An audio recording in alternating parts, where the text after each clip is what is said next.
Hello everyone, আসসালামু আলাইকুম। আজকে আপনাদের সাথে আবার একটা নিউ ব্লগ নিয়ে চলে আসলাম। আমি পাটিসাপটা পিঠার ডোটা বানিয়ে নিচ্ছি।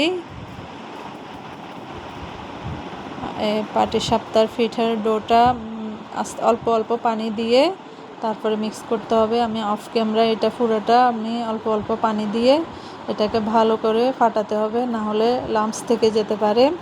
কীরকম পাতলা বানিয়েছি আমি অবশ্য আপনাদেরকে দেখাই দেব। এই দেখেন, এটা হলো আপনার খোলার পিঠা বানাই যে আমরা, ওটার মতো একটু, ওটার থেকে একটু পাতলা হতে হবে। তারপর আমি এখন ওটা রেডি হয়ে গেছে। এখন আমি আপনাদেরকে সুজির হালুয়াটা আপনাদের সাথে শেয়ার করব। আমি কিভাবে বানাই সুজির হালুয়া আপনি সব ধরনের ভাবে খেতে পারবেন। আপনি পাটিসাপটা পিঠা বানিয়ে খেতে পারবেন এবং কি রুটির সাথেও খেতে পারবেন। দোনোভাবে অনেক মজা। আমি সুজিটা অল্প অল্প করে দিয়ে দেব, দিয়ে অনবরত নাড়তে থাকবো। অনবরত যদি না নাড়ি তাহলে আমার সুজিটা মানে লেগে যাওয়ার সম্ভাবনাটা বেশি থাকে। আমি অপর পাশে দুধটাকে চিনি আর একটু লবণ দিয়ে ভালো করে গরম করে ওটা ঠান্ডা হওয়ার জন্য রেখে দিচ্ছি। এর ভিতরে আমি 2টা এলাচ আর একটা দারচিনি দিলাম একটু স্মেলের জন্য। ভালো করে সুজির কালার আসতে হবে। সুজির কালার না আসলে আপনার হালুয়াটা কালার সুন্দর আসে না। আমার আপু ভাইয়ারা আমার ভিডিওটা কে কোথায় থেকে দেখছেন অবশ্যই কমেন্টে জানাবেন। কালারটা ঠিক এভাবে আসতে হবে, এরকম আসতে হবে। আমার ভিডিওটা যদি কোথাও ভালো লেগে থাকে অবশ্যই কন্টিনিউ করবেন। আর আমার যে সকল আপু ভাইয়েরা আমার ভিডিওটা দেখেন তাদেরকে আমার পক্ষ থেকে আন্তরিকভাবে ধন্যবাদ জানাই। আমি দুধটা অল্প অল্প করে দিয়ে দেব। একসাথে দিয়ে দিলে দলা পাকিয়ে যেতে পারে, এই জন্য আমি অল্প অল্প করে দেব। আমি সব দুধ একসাথে দেব না, অল্প অল্প করে দেব। আমি বাকি দুধগুলো দিয়ে দেব।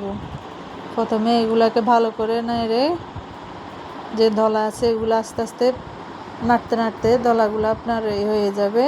দেখেন তো একদম স্মুথ হয়ে গেছে। আমি সব দুধ দিয়ে দিলাম পরে আপনার একদম সুজিটা একদম স্মুথ হয়ে গেছে।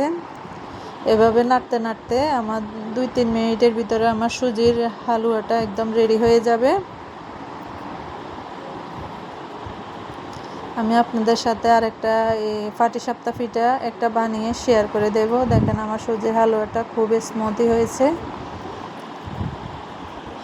আমার আপুরা ভাইয়ারা আমার ভিডিওটা কেমন লাগছে অবশ্যই জানাবেন। আপনাদের বোনকে সাপোর্ট করবেন। আমি কিছু টুকিটাকি ঘরোয়া জানি, এগুলো আপনাদের সাথে শেয়ার করতেছি। আমার হালুয়াটা একদম পুরোটা রেডি হয়ে গেছে। এটা একদম খাওয়ার উপযোগী হয়ে গেছে।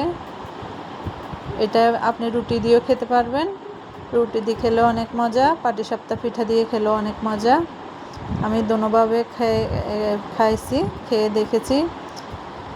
দোনোভাবে আমার কাছে ভালো লেগেছে। আপনারা বাসায় ট্রাই করে দেখবেন কেমন লাগে।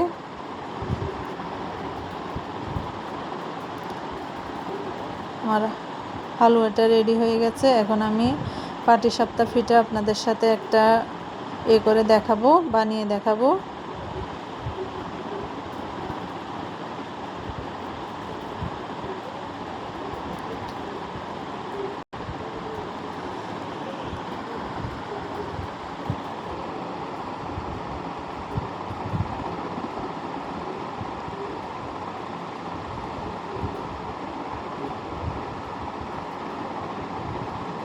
প্রতিদিনের মতো আবারও বিদায় নিচ্ছি। আমার ভিডিওটা যদি আপনাদের কাছে ভালো লাগে অবশ্যই লাইক কমেন্ট করে যাবেন। আপনাদের বোনকে অবশ্যই সাপোর্ট করে যাবেন। সবাই ভালো থাকেন, সুস্থ থাকেন।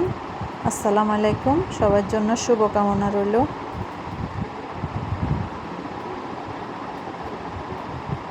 আমার পিঠাটা রেডি।